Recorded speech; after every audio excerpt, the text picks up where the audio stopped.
안녕하세요, 청취자 여러분들. 저는 아웃도어 매장을 운영하고 있는 40대 주부입니다. 저에게 일어난 모종의 사건을 어딘가에 재미나게 풀어내고 싶어서 이렇게 사연을 올려보게 되었습니다. 친구들에게 이야기를 하자니 제 얼굴에 침을 뱉는 격이라 익명의 힘을 빌려서 용기를 내봅니다. 정말 남들이 들으면 콩가루 집안이라고 욕을 할 것 같은 그런 부끄러운 이야기지만 속 안에 감춰두고 있으니 속병이 날 것 같네요. 제가 이런 사연을 올려버리게 결심하게 만들어준 우리 원수 같은 시모. 앞으로 만수무강하길 기원하면서 사연을 시작해 보겠습니다. 저는 결혼 전부터 일찌감치 옷 매장에서 일을 했고, 나이 29살에 능력을 인정받아서 본사 직영점 매니저로 승진을 하게 되었습니다. 일단 30이 되지 않은 나이에 대리점도 아니고 본사 직영점의 관리를 맡는다는 것은 무척이나 이례적인 일이기도 했죠. 보통 다른 직영점 매니저분들이 50대라는 걸 감안하면 제가 어린 나이에도 윗분들의 눈에 들었다는 것이니까요. 그도 그럴 게 꽤 위치도 좋은 아울렛 매장이었는데 매출이 다른 지점에 비해 월등히 높았거든요. 그만큼 제가 고객 관리도 잘하고 언변이 좋아서 매장 운영을 잘했다는 뜻이겠죠. 그래서 능력을 인정받았고 직영점 매니저 자리를 꿰찰 수 있게 되었습니다. 지금 남편이랑은 한때 같이 일했던 직원이 소개팅을 주선해 주어서 만나게 되었습니다. 소개팅이라는 매개체로 잘 될 확률이 무척이나 적다고 하던데 저희는 대화가 잘 통했고 서로의 외적인 부분이 마음에 들었고 그래서 잘 이어지게 되었습니다. 연애를 하는 동안에 싸우는 일도 거의 없었고요. 취미도 비슷하고 생활 습관마저 비슷해서 운명의 상대를 여기서 찾았구나 하면서 지냈습니다. 밖에 나가서 몸을 사용하며 노는 것을 싫어했고 집에 콕 들어박혀서 공포 영화를 보는 걸 좋아했고요. 오이는 냄새만 맡아도 둘 다 기겁을 했고 강아지보단 고양이를 더 좋아하는 성격까지 무척이나 비슷했어요. 그렇게 남편과 저는 연애를 3년이나 했고 나이가 차고 혼기가 다가오자 결혼을 하기로 약속했습니다. 그때까지만 해도 우리의 미래에는 꽃길만 가득할 거라 믿어 의심치 않았습니다. 성품이 바르고 심성이 착한 남편에게 그런 시어머니가 존재할 거라는 생각을 전혀 하지 못했기 때문이죠. 제 인생의 변수 같은 예상치 못한 일이 벌어지기 시작한 건 결혼 허락을 받기 위해 처음으로 시댁에 인사를 드리러 간 날부터 시작이 되었습니다. 남편에게 살짝 언지를 듣긴 했지만 시모의 성격이 그렇게까지 소위 말하는 대박인 사람일 줄 몰랐거든요. 안녕하세요 하고 처음 인사를 드리고 시댁 현관에 발을 들이밀자마자 시모가 딱 그러더라고요. 너는 오늘 손님으로 온 자리니까 손 하나 까딱하지 말고 있어라 하고요. 그 말이 무슨 뜻이겠어요? 오늘은 손님이니까 가만히 있더라도 다음부터는 아니니까 분주하게 움직여라. 이 소리 아니겠나요? 더 대박인 건 남편보다 먼저 결혼한 남동생이 있었는데 그러니까 동서. 저한테는 동서되는 사람한테 이것저것 죄다 시키더라니까요. 네 형님 될 사람이 오니까 분주하게 일을 하라면서 동서한테 일일이 시키는데 시모는 손 하나 까딱 안 하고 옆에서 지시만 내리더라고요. 살얼음판 걷는 듯한 기분이 들고 속으로 와 이거 큰일 났다. 시집살이 대박으로 시키는 거 아닌가 하면서 눈치만 봤죠. 그런데 더 대박인 건 그런 시모에게 한마디도 지지 않는 동서였다는 거죠. 진짜 보통이 아닌 수준이다 하고 느꼈는데 이 기센 사람들 사이에서 나는 살아남을 수 있는 건가 싶었습니다. 시모가 동서한테 간이 싱겁다 하면 동서는 어머님 소금 주세요. 시모는 동서 째려보면서 거기 있다 하면 손이 안 닿아요. 고춧가루는요? 거기 있잖니. 계란도 좀 꺼내주시고요. 너는 손이 없어 발이 없어? 하면서 둘이 말싸움을 하더라고요.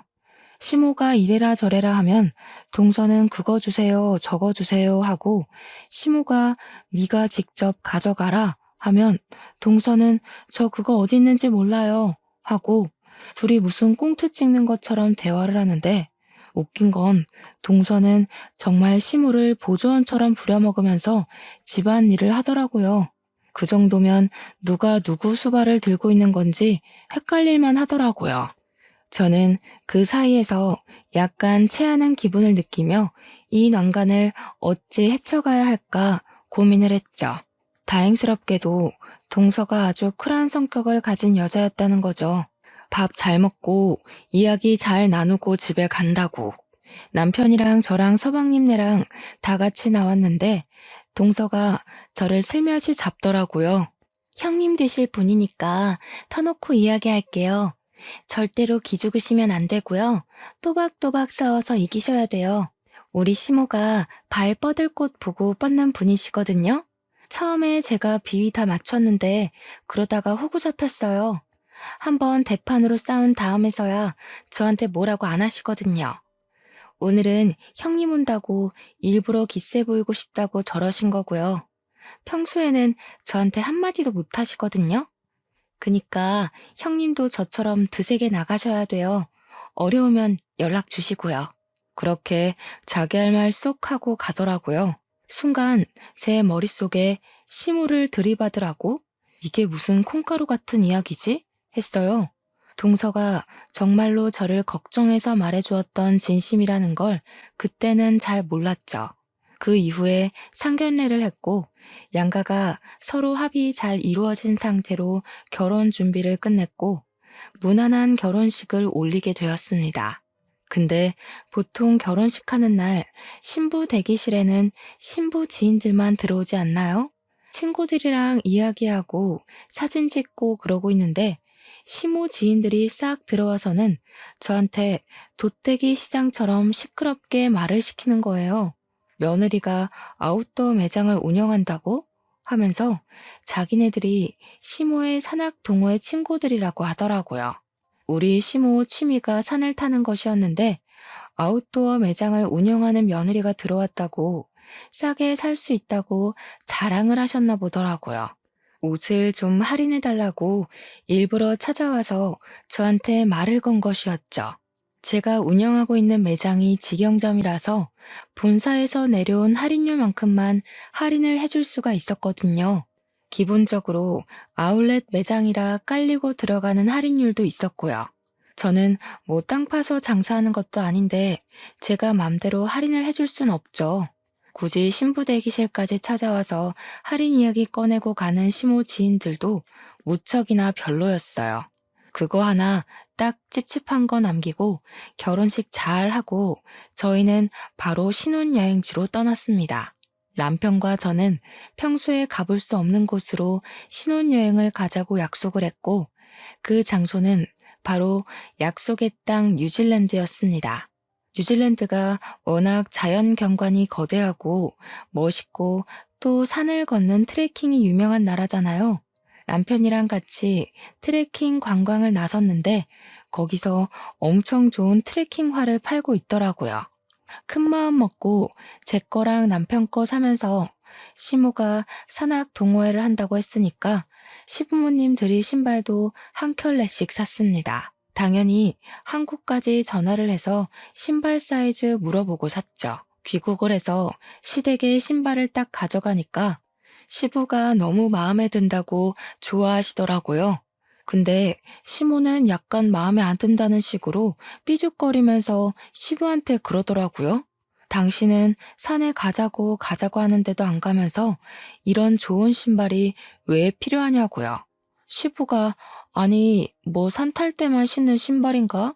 그냥 신고 다니면 되지 하니까 시모가 저를 보면서 색이 이거밖에 없었니? 이러는 겁니다. 아웃도어 매장한다는 애가 신발색을 이런 갈색으로 골라오면 어떡하냐고 등산화 화려한 게 요즘 유행인 거 몰라서 그러냐고 하는 거예요. 몰랐으면 지금이라도 자기 말 듣고 화려한 운동화로 매장에 있는 거 다 바꾸라며. 핑크색, 노란색 이런 거 없었냐고 계속 갈색이 뭐야 갈색이 하시더라고요. 그래서 제가 뭐 대충 대꾸했죠. 갈색이어야 더러워져도 별로 티가 안 나죠 하면서요. 산 한 번 타면 신발이 얼마나 더러워지는데 노란색, 핑크색 타령을 하고 있나 싶었습니다. 그러더니 신발을 한번 신어보더니 너무 꽉 맞는 거 아니냐고 한 사이즈 더 큰 걸로 사오지 그랬냐고 타박을 하시대요. 사왔는데도 구시렁거릴 일인가 싶었습니다. 그것도 뉴질랜드에서 사온 거라 교환이나 환불이 될 리도 없는데 참. 근데 그 순간 갑자기 동서의 말이 생각나더라고요. 따박따박 말대꾸를 하라고 했던 거요. 그래서 시모한테 웃으면서 이야기를 건넸죠. 마음에 안 드시는 거냐고요. 그러니까 시모가 냉큼 좋기는 한데 너네 매장에도 좋은 거 있지 않니? 핑크색. 이러시대요. 느낌이 딱 오더라고요. 이 신발도 가지고 매장에 들어온 새 신발 하나 더 챙기려는 속셈이구나 싶었던 거죠. 그래서 저는 눈치 없는 애처럼 그 신발 마음에 안 드시면 그냥 저 달라고 했어요. 제가 2개 신겠다고요. 그러고는 셀쭉하게 말했죠. 선물을 해드려봤자 불평만 하시니까 다음부터는 챙기지 말아야겠다 하고요. 시모가 저한테 뭘 그렇게까지 이야기를 하냐고 우리 매장에 있는 신발 하나 더 얹어주면 되는 거 아니냐고 하더라고요. 그래서 매장에 있는 신발 5% 할인해드리겠다고 하니까 가족끼리 신발 하나 못 주냐고 구시렁구시렁. 신발 이미 사드렸구만 뭘 그렇게 욕심을 내는지 참. 하루는 출근해서 매대 정리하면서 매출을 확인하고 있었습니다. 말일까지 제대로 정산해 놓지 않으면 꼭 중간에 구멍이 나는 일이 있더라고요. 이리저리 매출 전표 보면서 재고랑 같이 확인하고 있는데 시끌벅적한 소리가 입구에서부터 들리더라고요. 보니까 시모가 산악 동호회 친구들을 잔뜩 끌고 찾아온 것이었습니다. 낯이 익다 싶었는데 신부 대기실에 와서 할인 이야기를 하고 갔던 그 친구들 얼굴이 딱 떠오른 거였죠. 저한테 매장 구경 좀 하러 왔어 하더니 바람막이 입어보고 획 던지고 모자 써보고 뒤집어서 놓고 신발까지 신어보고 난리를 치더라고요. 우리 직원의 눈빛이 와 저거 언제 치우지? 하는 눈빛이던데 제가 다 민망하더라고요. 그러더니 다들 양말 한 켤레씩 들고 와서는 등산 양말 사러 온 거라고 할인을 팍팍 넣어달래요. 고작 5,000원짜리 양말 사면서 할인은 무슨 할인인가요? 시모가 저를 쓱 보더니 원래 양말 같은 건 사은품으로 나가는 거 있지 않냐고 그거나 좀 달래요. 6명이 거 3만원어치 사가면서 사은품 달라고 말하는 게 양심적으로 가능한 일인가요? 그래서 제가 어머님 양말 사은품은 20만 원 이상 구매하셨을 때 나가는 거라 양말 6켤레 산 걸로는 턱도 없어요 하면서 웃었어요. 일부러 하하호호 웃으면서 이야기하니까 시모도 민망했는지 가족끼리 빡빡하게 군다고 그냥 속갯말 삼키대요. 저도 땅 파서 장사하는 거 아니잖아요 하면서 시모 친구들 보면서 이해하시죠? 가격이 맞아야. 이러니까 시모 친구들도 민망했나 봐요. 저한테 나중에 우리가 와서 제대로 팔아줄게 하면서 어색한 얼굴을 하고 돌아가시더라고요. 여기서 끝날 줄 알았던 우리 시모의 진상짓은 지금부터 시작이었습니다. 제가 하루 종일 매장을 지키고 있는 건 아니었거든요. 본사에 회의를 하러 가야 할 때도 있고 쉬는 날도 존재하니까요. 일이 좀 있어서 이틀 연속으로 매장에 출근을 하지 못했는데 제가 출근을 하니까 직원이 저한테 쪼르르 달려오더니 곤란한 듯 말을 하더라고요. 무슨 일 있었냐고 진상 손님 왔었냐고 물어봤더니 반품이 들어왔는데 제 가족분인 것 같다고 조심스럽게 이야기를 하는 거예요. 내가 누구? 하고 물어보니까 시어머니요 하면서 이야기를 하는데 제가 없을 때 왔다 간 건가 싶더라고요. 직원이 저한테 제가 없을 때 와서 바람막이를 하나 사갔다가 다음날 바로 반품을 했는데 택은 그대로 있지만 옷이 너무 더럽다는 겁니다. 순간 그게 무슨 소리인가 싶어서 옷 상태를 보려고 반품 들어온 물건을 확인하는데 옷이 진짜 새 옷이 아니었어요. 옷을 사가서 바로 입고 등산을 갔다가 그대로 환불이라도 한 건지 옷에서 땀 냄새가 나는 거예요. 그래서 직원한테 설마 이거 취소해 줬냐고 물어보니까 직원이 난처하다는 얼굴로 자기가 매니저 시어머니라고 박박 우기면서 제가 해주라고 했다고 했대요. 그러면서 어떡해요? 저 실수한 거예요? 하는데 직원이 무슨 잘못이 있겠어요? 아니라고 괜찮다고 하고 곧 제가 떠안게 됐죠. 퇴근하자마자 옷을 들고 시댁에 가서 시모한테 획 던졌어요. 이게 뭐냐고 모른 척 하면서 묻길래 뭐긴 뭐냐고 우리 옷 사가서 입고 반품하셨다면서요? 하면서 일부러 큰 소리로 이야기를 했습니다. 시부가 빤히 보고 있었으니까 일부러 들으라는 듯이 이야기하니까 시모가 시치미를 뚝 떼더라고요. 자기는 그런 적 없다고 옷을 사가서 반품한 건 맞는데 입고 돌아다닌 적은 없대요. 그러면서 그 직원 진짜 웃기는 계집애라고 자기가 옷 관리를 못한 걸 가지고 매출 늘리려고 일부러 거짓말 치는 거 아니냐면서 몰아가는 겁니다. 제가 일일이 옷을 보여주면서 여기에는 흙이 묻었고 여기에는 스크래치가 생겼다고 누가 봐도 입고 산탄 것 같은데 무슨 소리냐고 했죠. 제가 화가 나서 이 옷 결제하게 빨리 카드를 주시던가 현금을 달라고 했어요. 시모는 자기는 그런 적 없으니까 못 준다고 강짜를 부리더라고요. 원래 소비자 보호법에 의거해서 14일 이내로 환불되는 거 아니냐고 진상을 부리는 겁니다. 그래서 그거는 옷이 상하지 않았을 때 이야기고 지금은 상했으니까 해당 사항 없다고 돈 달라고 했어요. 씩씩거리면서 죽어도 못 준다는 식으로 이야기를 하는데 듣고 있던 시부가 무슨 그런 파렴치한 짓을 하냐고 저한테 현금을 주시더라고요. 시부라도 정상이라서 다행이지 시모의 진상짓은 넌덜머리가 났습니다. 저한테 가족끼리 왜 그렇게 빡빡하게 구냐며 대충 세탁해서 팔면 되지 하는데 열이 오르더군요. 그러고 한동안 조용한 것 같더니 한 달 뒤에 제가 쉬는 날 우리 시모가 와서 옷을 또 사가지고 가서는 반품을 했대요. 직원한테 이번에도 옷이 더럽냐고 물어보니까 그건 아닌데 하면서 말꼬리를 흐리더라고요. 무슨 일이냐 하니까 옷을 30만원치를 사가서 바로 반품을 하긴 했는데 사은품으로 증정되는 등산 모자랑 양말은 쏙 빼놓고 환불했다는 겁니다. 그거는 사은품이니까 자기 거 아니냐고 사은품까지 반납을 해야 하는 거냐 어차피 증정품 아니냐 하면서 안 주더래요. 양말하고 모자는 이미 자기가 신었으니까 그냥 자기가 갖겠다고 하면서 매니저 시어머니야 했다는 겁니다. 당연히 그 말을 듣는데 제가 열이 받지 않겠습니까? 또 시댁으로 찾아갔죠. 신부가 보자마자 이번에는 안 입고 반품했다고 당당하게 말하길래 사은품은 왜 챙겨가서 돌려주지 않냐고 했습니다. 사은품이요. 저희도 공짜로 나눠주는 거 아니고요. 매장에서 돈 주고 사서 고객들한테 감사한 마음에 드리는 거예요. 근데 어머님께서 그렇게 쏠랑 사은품만 챙겨가시면 다른 고객님 한 분은 그 사은품을 받을 수가 없잖아요.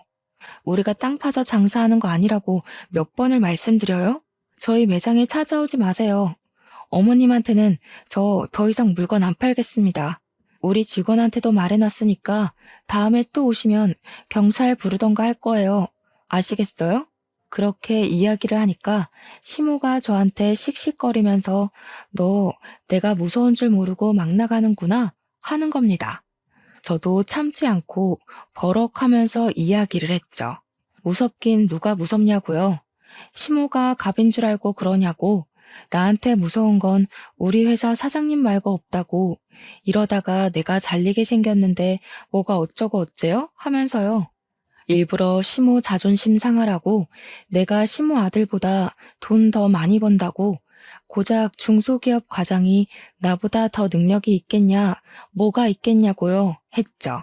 시모도 지지 않고 저한테 지금 우리 아들 무시하냐고 소리를 지르길래 시모가 잘하면 내가 무시할 일이 뭐가 있겠냐고 맞받아쳤어요. 시모가 나한테 잘하면 나도 당연히 시모 아들한테 잘하지 않겠냐고 하니까 입만 삐죽이고 아무 말도 못하더라고요. 옆에서 보고 있던 시부가 저한테 말 잘했다고 시모한테는 왜 안 하던 짓을 자꾸 해서 며느리 쪽팔리게 만드냐고 한 소리 하셨어요. 시모가 시부를 보면서 이 집안에 자기 편은 하나도 없다고 밖에 나가서 자기 편 만들어 와야겠다고 하더라고요. 이걸 그냥 나만 알고 있어야 하나 고민을 하다가 결국 동서한테 전화를 걸어서 이야기를 했죠. 그러니까 동서가 엄청 잘한 거라고 그렇게 100번을 말해야 겨우겨우 알아듣는다고 하더라고요. 자기는 백화점 속옷 매장에서 일을 했었는데 결혼하고 얼마 되지 않아서 팬티를 사가서 입어놓고는 환불을 하러 왔대요. 동서가 입던 팬티는 환불 안 된다고 고래고래 소리치면서 이야기를 했더니 그제야 쪽팔린 줄 알고 돌아갔다고 했대요. 백화점 매장에 블랙 컨슈머로 등록까지 시키고 백화점에서 따로 관리 대상으로 분류하게 했더니 그제야 찾아오지 않더라며. 와, 너무 충격적이지 않나요? 입던 팬티를 환불하러 오는 게 말인지 방귀인지 상상 초월이었습니다. 그렇게 제 말을 잘 알아들은 줄 알았던 시모는 제가 쉬는 날 골라서 또 매장에 찾아왔더라고요. 도대체 어디에 신복을 숨겨놓은 건지 제가 쉬는 날은 기가 막히게 알고 찾아오더라고요. 이번에는 남성용 등산화랑 남성용 등산용품을 몇 개 사가길래 직원이 주시하고 있었다고 하더라고요. 근데 의외로 환불이 들어오지 않았고 가격도 후려치지 않고 제값 주고 사갔다고 이야기를 하더라고요. 그래서 저는 시모가 웬일이지 남성용 등산용품은 왜 사간 거지 싶었죠. 시부가 등산에 취미가 없어서 시모 혼자 친구들이랑 다니는 거였거든요. 이제 시부도 등산을 가나 싶어서 부부가 같이 취미 생활을 하시려나 보다 이건 좀 부럽다 하면서 생각을 했죠. 우리 남편이랑 저랑은 아무래도 시간이 잘 맞지 않아서 결혼 이후에는 취미 생활을 즐기지 못했거든요.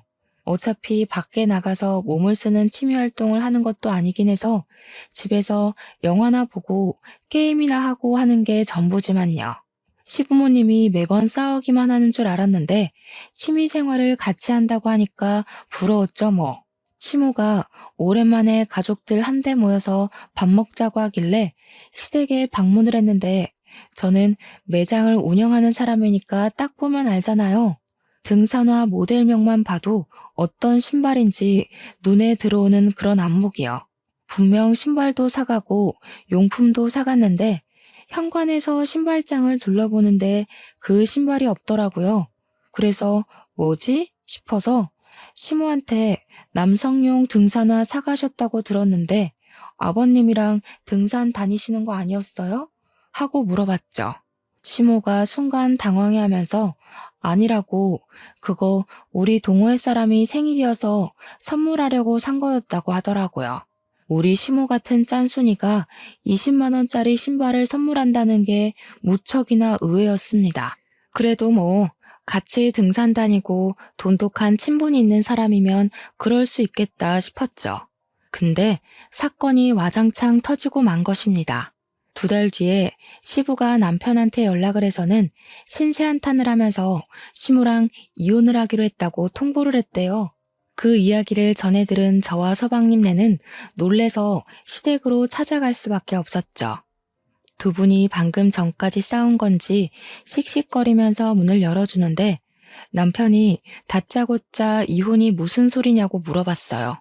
그러니까 시부가 부들부들 떨면서 네 엄마 바람났다 하면서 사진을 보여주더라고요.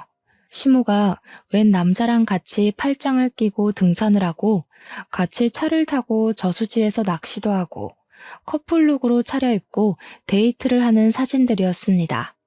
그러면서 시모가 소름 끼친다고 이런 걸 따라다니면서 어떻게 사진을 찍을 생각을 하냐고 당신 의처증이냐고 화를 내대요. 그 사진을 보는데 등산복이며 등산화며 용품이며 너무나도 눈에 익은 물건들이 있더라고요. 우리 매장에서 사갔던 그 용품들이며 옷이며 알고 보니 내연남한테 사주려고 반품도 안 하고 제값 주고 사간 것이었습니다. 제가 어이가 없어서 이거 다 저희 매장에서 사간 물건이네요 하니까 시모가 뭘 그런 걸 입 밖으로 꺼내냐면서 성질을 부리더라고요. 시부가 눈 돌아가지고 당신 미쳤냐고 며느리 매장에서 내연남 줄 선물을 사가? 이러더라고요. 당장 이혼하자고 당신 같은 여자랑 하루도 더 살고 싶지 않다고 진절머리를 치셨습니다. 그러자 시모가 놀래서 아니 당장 자기 보고 어딜 가서 살라고 이혼을 하자는 거냐고 소리를 꽥 지르니까 시부가 자기 알 바 아니래요. 내연남 집에 가서 살든 밖에 나가서 얼어 죽든 마음대로 하자고 당장 우리 집에서 나가라고 내연남이 호랩이라며 하더라고요. 그 집 가서 엄마 노릇하면서 하하호호 살면 되겠네 하는데 부부싸움 살벌하게 하시는 거 있죠? 시모가 자기가 못할 것 같냐면서 자식들이 말리기도 전에 짐을 싸서 획 나가버렸어요. 물론 아무도 말릴 생각이 없긴 했지만요. 남편이고 도련님이고 시모의 바람이 무척이나 충격이었나 보더라고요. 결국 두 분 나이 67세에 협의 이혼을 했고요. 위자료랑 재산 분할은 그냥 없는 셈 치고 이혼만 하기로 했다고 하셨습니다. 그리고 정말 충격적이게도 시모는 진짜 내연남의 집에 들어가서 살림을 차렸다는 겁니다. 우리 남편이 전화해서 어디서 뭐 하면서 살고 있냐고 아빠한테 지금이라도 싹싹 빌고 집에 들어가라고 연락을 했더니 시모가 웃더래요. 자기가 왜 그래야 하냐며 너무너무 행복해서 미칠 것 같다고. 더 충격적인 건 내연남의 딸을 우리 딸 하면서 부른다는 겁니다. 우리 딸이랑 데이트도 하고 딸 키우는 재미가 있다면서 너도 새아빠 한번 만나볼래? 하면서 남편한테 이야기를 했대요. 남편이 식겁을 해가지고 누가 새아빠냐고 화를 내니까 자기랑 내연남이 결혼하면 너한테 새아빠 되는 거지 했대요. 남편은 우리 엄마가 그런 사람인지 몰랐다면서 충격에 부들부들 떨었죠. 그런데 더 충격적인 건 아직 남아 있습니다. 시모가 어느 날 우리 부부하고 서방님네 부부를 불러서 같이 밥 먹자고 식당에 데려가셨어요. 좀 고급진 그런 식당 있잖아요. 룸으로 딱딱 막혀있는.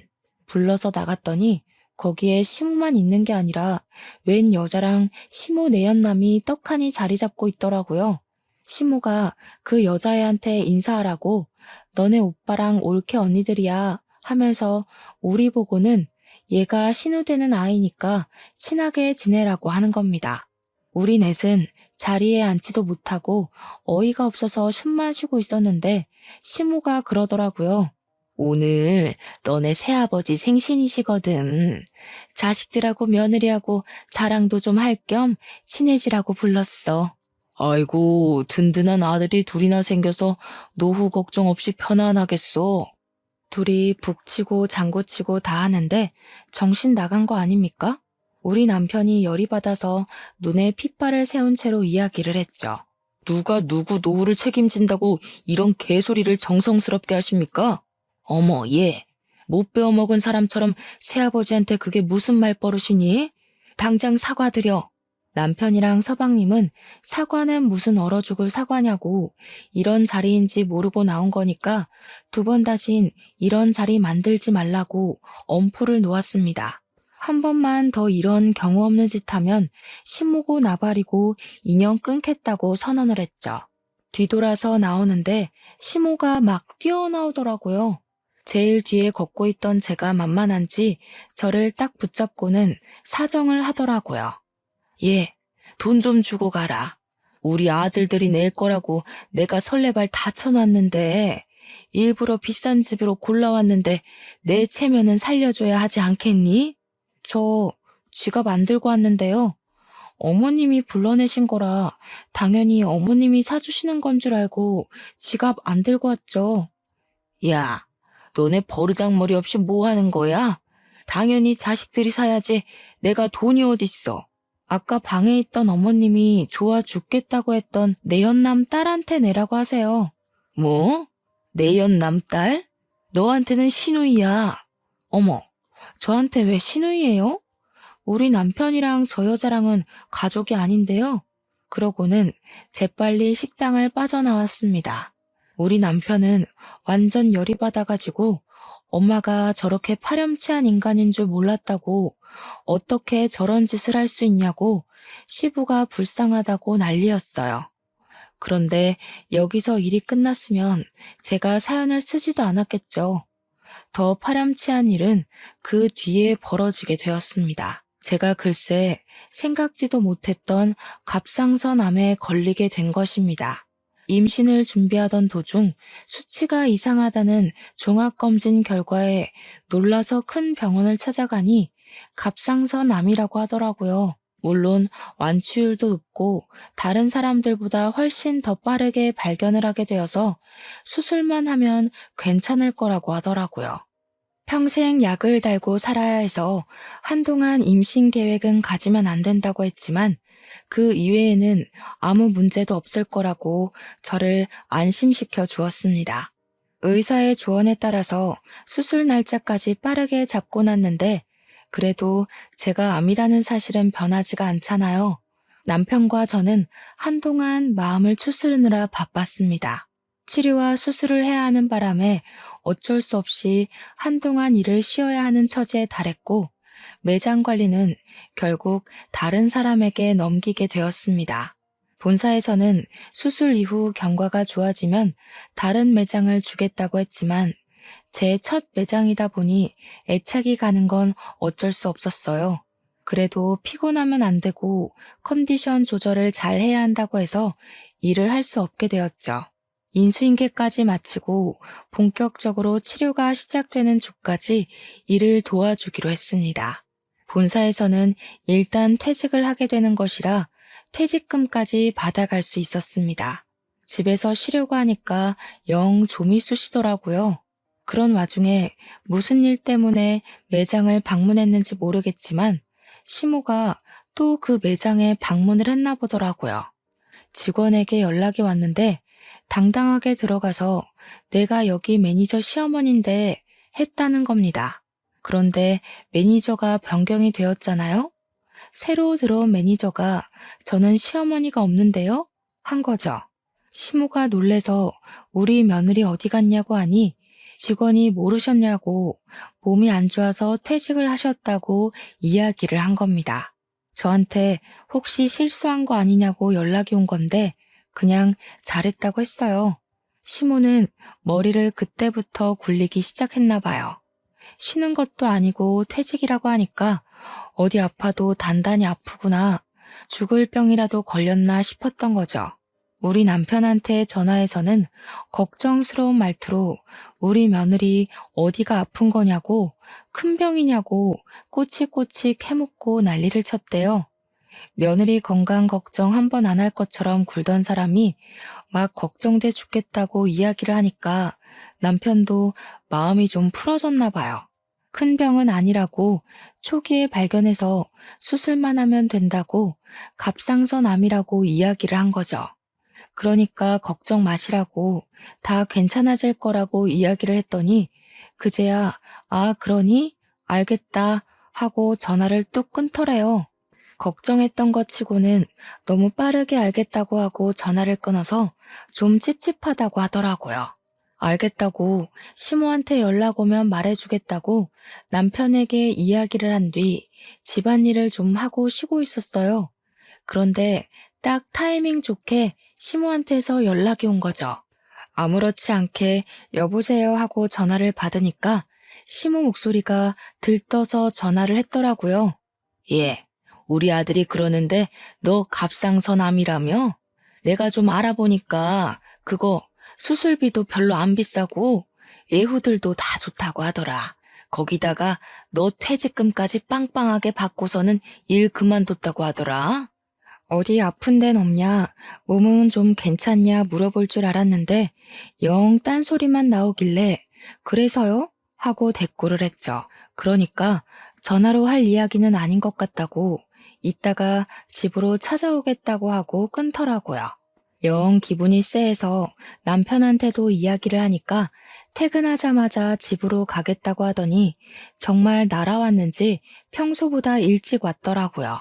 남편이랑 집에서 저녁 먹고 쉬고 있는데 시모가 대뜸 집으로 찾아온 겁니다. 너 보험금 얼마나 왔어? 보험은 좀 들어놨지? 퇴직금은 얼마 받았니? 아픈 사람 붙잡고 웬 돈 이야기야? 아니, 어쩜 이렇게 타이밍이 좋니? 너네 새아버지가 사업을 하는데 자금이 콱 틀어막혀서 지금 위험하거든. 일단 그거 먼저 풀어야 해서 대충 1억 정도가 필요한데 우리 며느리가 근속기간도 길고 보험금도 받았을 거 아니니. 10년 넘게 일도 했으니까 퇴직금도 꽤 되고 보험 진단금 받은 거 합치면 1억은 될 것 같더라고. 그 돈 나 좀 빌려줘라. 내가 나중에 갚을 테니까. 아니, 제가 아파서 퇴직을 한 거고 암 때문에 받은 보험금을 지금 내연남한테 빌려주라고 하는 게 맞는 건가요? 이게 바로 정신 나간 소리 중에 제대로 정신 나간 소리 아니겠습니까? 저는 어이가 없어서 바로 시모한테 세게 들이박았습니다. 어머님, 혹시 머리에 소주 꽂으셨어요? 그랬더니 시모가 뭐가 어쩌고 어째? 하면서 저한테 큰 소리를 치시는 거예요. 지금 화를 낼 사람이 누군데 누가 누구한테 큰 소리를 냅니까? 머리에 소주 꽂은 것도 아닌데 어떻게 이런 생각을 하세요? 다른 것도 아니고 제가 암에 걸려서 투병을 시작했는데 보험금을 달라고요? 그것도 저한테는 생판남이나 다름없는 어머님 내연남 사업 자금을 위해서요? 예, 생판남은 무슨 남이니? 이 일만 해결하면 우리 결혼할 거야. 그럼 너한테도 새 시아버지가 되는 거 아니겠니? 어떻게 내연남이라고 할 수 있어? 어머님이 바람 피우신 건 맞잖아요. 지금도 어쨌든 호적 정리도 안 돼서 그냥 단순 동거남인 거고요. 그 나이 먹고 아픈 며느리한테 이런 말 하는 거 부끄럽지도 않으세요? 저 같으면 쪽팔려서라도 이런 부탁 못할 것 같아요. 제 말이 끝나기 무섭게 남편이 부들부들 떨더라고요. 시모한테 목소리 쫙 내리깔고 이야기를 하는데 처음 보는 남편의 모습이어서 너무나도 놀랬습니다. 섬뜩하리만치 목소리를 내는데 진짜 사신이 나타난 기분이었어요. 엄마, 나 진짜 엄마한테 너무나도 실망이 크다. 바람을 피웠다고 했을 때만 해도 아빠한테도 어느 정도 책임이나 잘못이 있을 거라고 생각했어. 아빠는 항상 돈을 번다고 바빴고 엄마는 외로움을 견디지 못하는 사람이었으니까. 근데 지금 생각해보니까 아니야. 그래, 아닌 것 같아. 예, 네 아버지가 나한테 관심이라도 줬으면 내가 바람을 피웠겠니? 그 인간은 나를 그냥 집 지키는 집 요정 정도로만 취급했다. 아니, 엄마는 그냥 탐욕스러운 사람인 거고 엄마만 생각하는 아주 이기적인 사람이었던 거야. 난 더 이상 엄마를 엄마라고 생각하지 않고 살 거야. 어떻게 우리 와이프 병원비를 아니 목숨값을 내놓으라고 당당하게 말을 할 수 있어? 이제 내 집에서 나가줘. 나한테 연락도 하지 말고 앞으로는 찾아오지도 마. 아니, 내가 먹고 튄다고 했니? 그거 갚겠다고 했잖아. 보증이라도 서줘? 공중이라도 설까? 나가라고. 꼴도 보기 싫다고 했잖아. 내가 엄마 자식이라는 게 부끄럽다니까?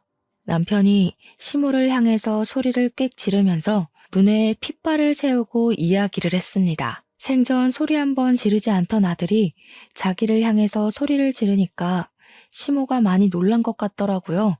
아니, 왜 소리를 지르고 그러냐면서 자기도 이제 너를 자식으로 생각 안 하고 살 거라고 괜히 자존심을 부렸어요. 더럽고 치사하다고 끝까지 구시렁거리면서 집 밖으로 나가더라고요. 남편은 그날 혼자 화장실에 틀어박혀서 나오질 않더라고요.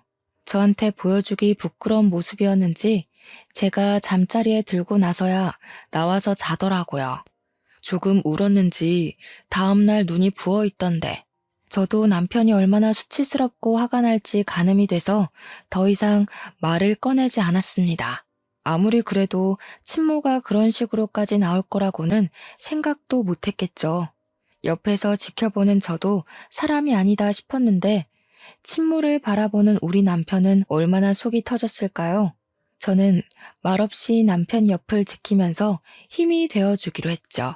제가 암과 싸우면서 남편이 제 옆을 지켜주기로 한 것처럼요. 그리고 며칠 뒤에 동서에게서 연락이 왔습니다. 형님, 시모가 1억을 빌려달라고 저한테 찾아왔던데 형님한테도 그랬어요? 그거 빌려준 거 아니지? 어쩜 그 부탁을 동서한테까지 찾아가서 했대? 형님, 저희가 여윳돈 1억이 어디 있겠어요. 저한테 뭐라는 줄 아세요? 형님 암보험금이랑 퇴직금 달라고 했더니 인연을 끊자고 했다면서 형님이랑 아주버님이랑 아주 쌍으로 못된 것들이라고 당당하게 이야기를 하시더라고요. 남편이랑 저랑 그 소리 듣고 정신 나간 거 아니냐고, 남편이 노망 났냐고 썩 꺼지라고 했지 뭐예요? 우리 남편은 앞으로 얼굴 안 보고 살 거라고 연락도 하지 말고 찾아오지도 말라고 했어. 동선에는 우리도 똑같아요. 이미 아주버님이 남편한테 미리 이야기를 했었나 봐요. 돈 빌려달라고 찾아오면 집에 들이지도 말고 쫓아내라고요. 우리 남편이 아주버님 말이라면 껌뻑 죽잖아요. 집에 들어오지도 못하고 쫓겨나셨어요. 저는 동서한테 그래 다행이다, 잘했어 하고 칭찬을 해줬습니다. 우리 부부는 시모를 없는 사람이다 생각하고 지내기로 했다고 동선에도 그렇게 하라고 전했죠. 그러니까 동서가 마지막으로 딱 그 말을 하대요. 사람이 욕심부리고 이기적으로 굴면서 자기 생각만 하고 살 때 알아봤어야 했다고요. 그렇게 통화를 마무리하고 나서 저도 마음을 완벽하게 비웠습니다. 그 뒤로 한동안 조용했던 일상을 보내고 수술을 받고 회복을 하던 와중이었습니다.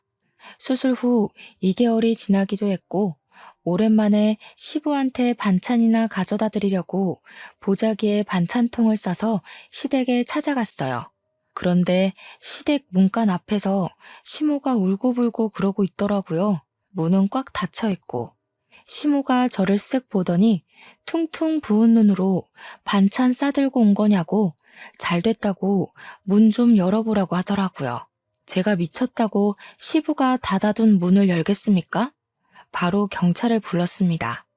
경찰차가 요란한 소리를 내면서 찾아왔고 시모는 저한테 네가 부른 거냐고 사색이 되어서 묻더라고요.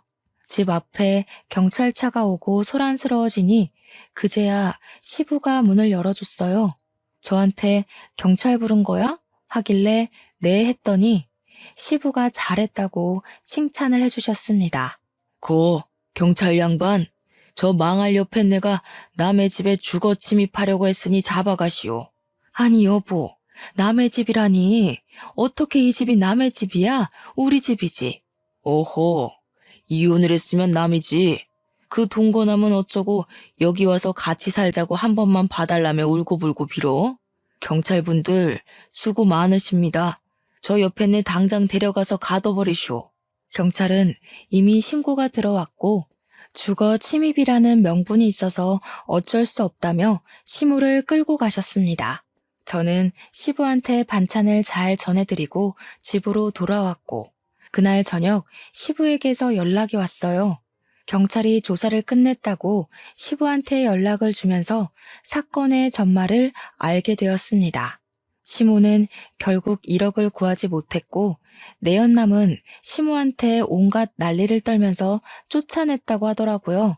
알고 보니 내연남도 1억을 구해다 주겠다는 시모의 말에 속아서 같이 동거를 했던 거라고 하더군요. 내연남이 시모한테 그 돈 때문에 7살이나 많은 늙은 아줌마랑 동거까지 한 건데 그 돈 못 구해와서 길바닥에 내앉게 생겼다고 했대요. 시모가 돈이 있어 뭐가 있어요? 시부한테 원룸이라도 얻어달라고 사정사정을 했다는데 시부가 그것도 거절했대요. 나중에 듣기로는 뭐 지방에 있는 친척네 집으로 갔다는 것 같은데 별로 궁금하지 않더라고요. 시부도 그렇고 우리 남편도 서방님도 강 다니는 사람이라서 일이 확실하게 해결됐지. 아니었으면 시모가 누울 자리 보고 뻗었겠죠.